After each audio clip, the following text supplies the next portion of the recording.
Hi, everyone. My name is Courtney Harless. I'm with Penmar Human Services, and my title there is the Pennsylvania Employment Support Manager. So I want to share with you today what our career exploration and discovery process is. I hope you're all ready, and thank you for your time and interest in learning about this process. So our career and exploration process takes about 4 to 6 weeks. Now, what is accomplished in this time frame, you wonder? So some things that we work closely on with the job seeker to learn is their career interests and talents, some skills and preferred tasks that they may have, some personal attributes, the conditions for successful employment. So what is it that we want to make sure that we note for looking to find employment that will allow them to gain success? We don't want to set anybody up for failure, and that's why we have that customized approach in finding employment. We all know that if we go to a job that we do not like, we're probably not going to want to go to that job, right? So we want to make sure that we have that success in finding that employment placement and having connections within the community. So who is involved in this discovery process? There's a very long list. Which is a good thing. We want as many people as possible to be a part of this. So, of course, we need a job seeker who is interested in finding a job, and any direct support professionals or programming team. So if it's, in a school, if it's in, a day facility, if any type of programming or a support person that they have, we want them included. Of course, the job developer, because they're going to be having that end result of finding that placement. Some school team members, if there's a team within the school, we want everybody on that team, with their availability and hopefully be able to participate in this. Any family members, any friends to that job seeker, or family friends. An OVR counselor if they have an open OVR case, and then the service coordinator. Both the employment support coordinator, who would be provided by Penmar Human Services, and then, of course, the county service coordinator, if they have one, which will be provided by MHIDD. So career exploration and discovery. So what does that entail? So the first step is a home and neighborhood observation. So we want to make sure that we're able to see the job seeker and learn about them and connect with them more so than, well, at the time before COVID, across a conference room table. So we want to be able to develop that relationship with them, professionally and personally, by coming to their home, seeing, some things that they may do around the house, if they have chores, their interests, their hobbies, how their room is decorated, if they're organized. We pick up on all of these things when we're visiting at the home. The neighborhood observation, we want to see where your location would be, what businesses are surrounding your area, what businesses are close by, that we could potentially, consider for placement once the discovery process is finished and completed. The next step would be discovery activities and assessments. This is when we're going to assess certain work tasks. So we're going to pick some things that we found to be of interest of the job seeker, but we may also throw in a few different assessments that may potentially not be of interest. And that's because it's the discovery process. There have been plenty of times when we've had people through this process who we've done assessments with, and they say, absolutely not, I don't want anything to do with that. But doing the process and learning it, they've changed and they actually do like it and they actually do enjoy it. So this is the process. It's typically about 4 to 5, but absolutely could be more. So once we have the home observation, we have the discovery activities, we have the customized employment team meeting, and that is when everybody on the previous slide that I ran through on a team come together. And this meeting is a very lengthy meeting, and that is pretty much like the middle part of the discovery process. We do the job development, and then the interview and onboarding. So we assist in that support. And of course, the hire. So to begin, Penmar Human Services to have supports, this is both, typically through OVR or MHIDD. We explain the overall process, the roles of everybody, and what the objectives of going through this process is. We establish the ground rules. So we definitely want to make sure that the job seeker is understanding that this is a commitment because of the length of the process. and that they actually have a desire to work.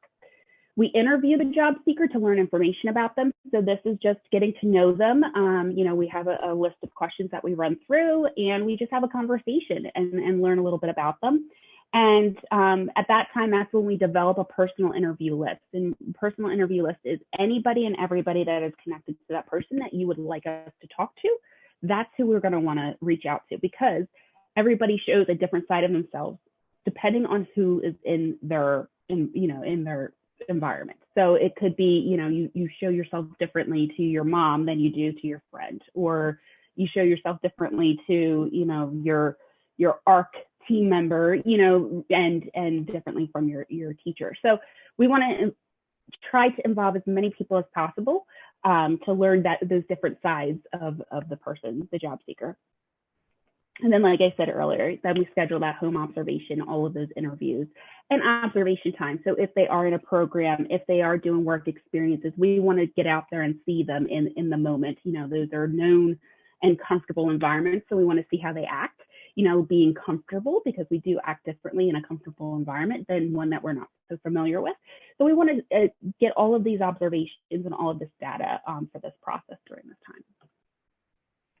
So the home neighborhood observation. So again, we want to learn about the chores, hobbies, skills, and interests. We want to be able to see, hey, they're a really good Ravens fan. They really like it, or they're, their whole room is Orioles. We want to be able to see these things.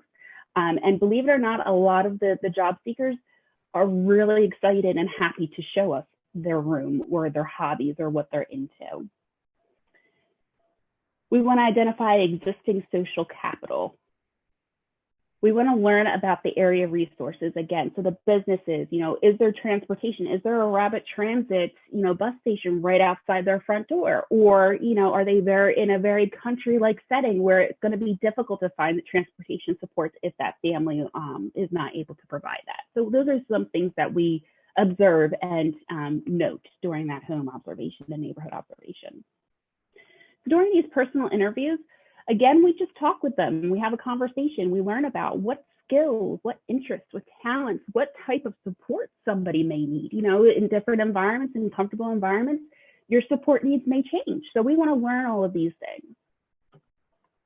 We want to learn about previous work experience and history. It's not necessary for this process, but it is nice to learn, because we want to be able to learn on what some skills and work tasks that you have done that you can continue to grow in, or that we could possibly assess.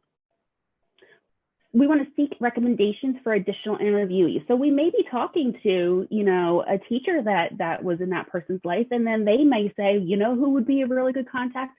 This person. Why don't you reach out to this person? So we can learn of new leads in those conversations with those interviews. So those discovery activities and assessments.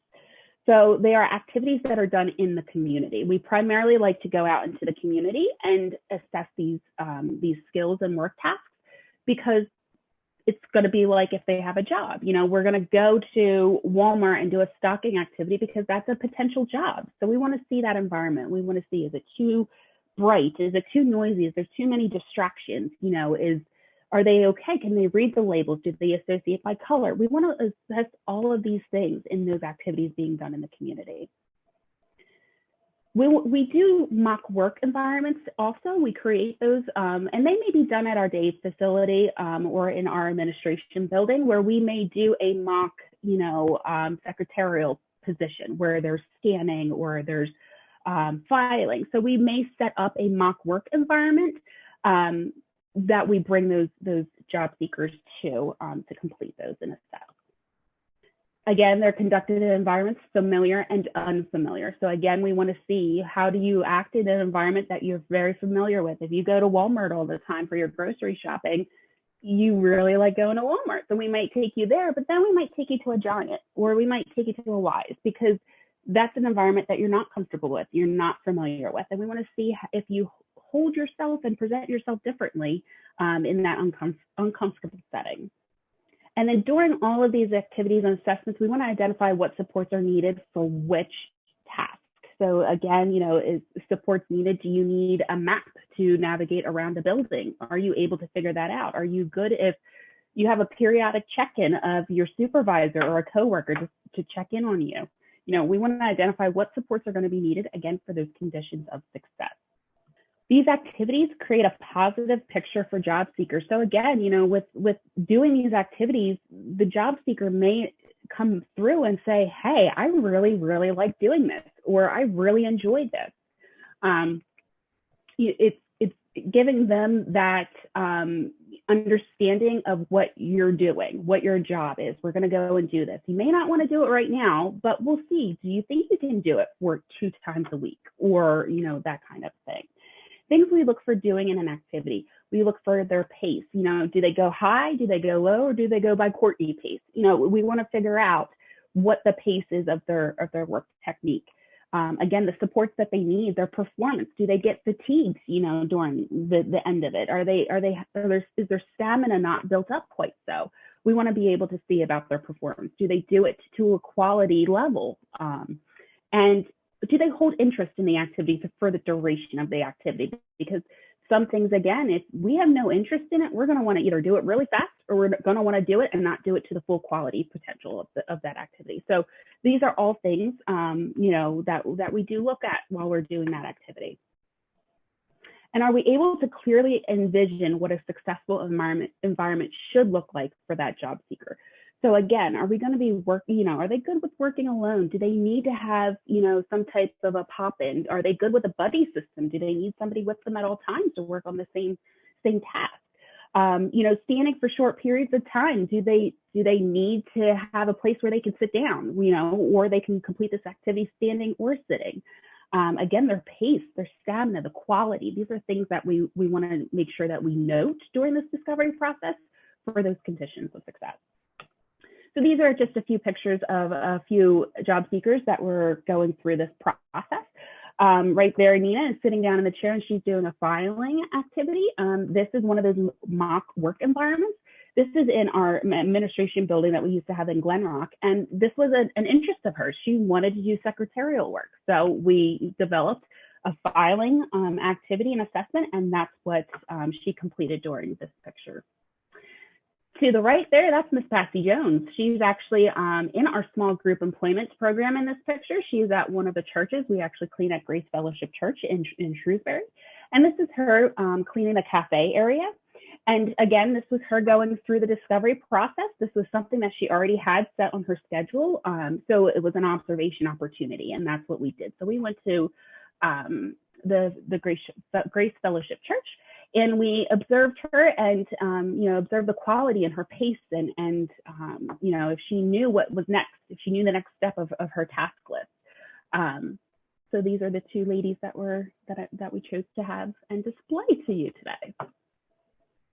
So the customized employment meeting that I talked about in the very beginning of this presentation, that is actually the midpoint to this process.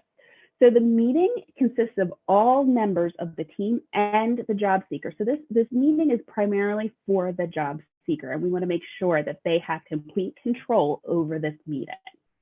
The meeting lasts approximately 2 hours. It is a very long time, but it is good that it's that long because that's supposed to be engaging and a conversation to talk about what it is that the conditions of success for employment for that job seeker are, and things that won't work and will work.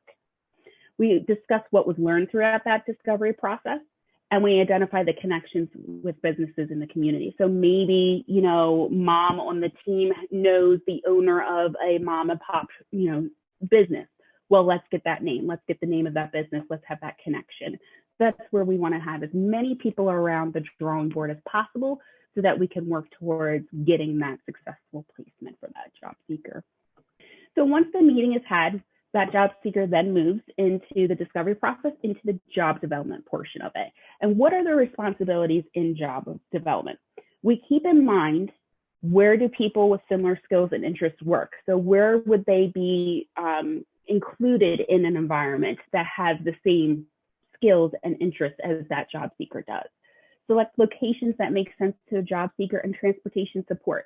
So, do we want to travel 10 miles outside of the residence? Are they leaving from a day program facility and going to work instead of from their home? So we want to take all that geographical information to see what is successful and what works for that job seeker. Considerations for a good worksite fit. We want to make sure that we have that we know that. We want to make sure that we schedule work experiences. So if we have connections with employers within our community, we reach out to them and say, hey, this person has this, this, and this, and you have that ability to have them come in and do a work experience doing these tasks to see if they like it. Could we set something up? So that way the potential employer actually sees the person working and doing the job, and that may help for the next steps of developing that job and having that successful placement. And they will complete the resume and help with any of the onboarding. So all the paperwork, any physicals that are needed, drug screening, orientation process, all of that the job developer will assist with. That's part of our services and supports as job development. So how can you connect with Penmar with our employment program? There's two ways, like I mentioned. You could have a referral by OVR and say that we are your provider of choice, or you can do a referral with MHIDT with your support coordinator, and they would reach out and put in that referral process to start the career exploration and discovery. For the contact information, again, my name is Courtney Harless, and I am the Pennsylvania Employment Support Manager.